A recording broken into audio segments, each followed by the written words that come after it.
Yupiterə göndərilən ən məşhur aparatlar 1.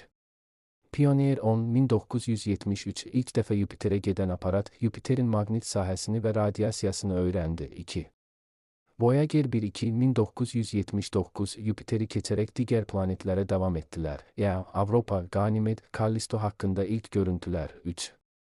Galileo 1989 2003 Yupiter orbitinə girən ilk aparat Avropa Peykində buz altı okean ola biləcəyini göstərdi. 4.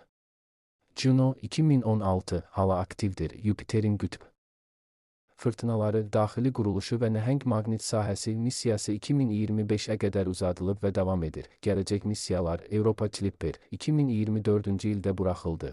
2025-ci ildən etibarən Avropanın buz altı okeanını tədqiq etməyə hazırlaşır. NASA tərəfindən həyata keçirilir. Juice ESA 2023-cü ildə buraxıldı. 2031-ci ildə Yupiterə çatacaq.